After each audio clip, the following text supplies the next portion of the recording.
Ayan guys, katatapos lang mag video call ng aking asawa guys. Ayan.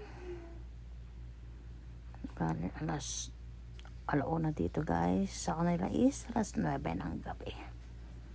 Ayan. Dahil kararating lang galing sa work. Ayan. Tapos tayo ngayon guys ay ayan. Matutulog na din guys. Ayan kasi alauna lang. Tapos may pasok ang mga bata bukas guys. Ayan. Ayan guys, thank you guys for watching. Just like, share, and subscribe. All of you guys. Bye. Good night.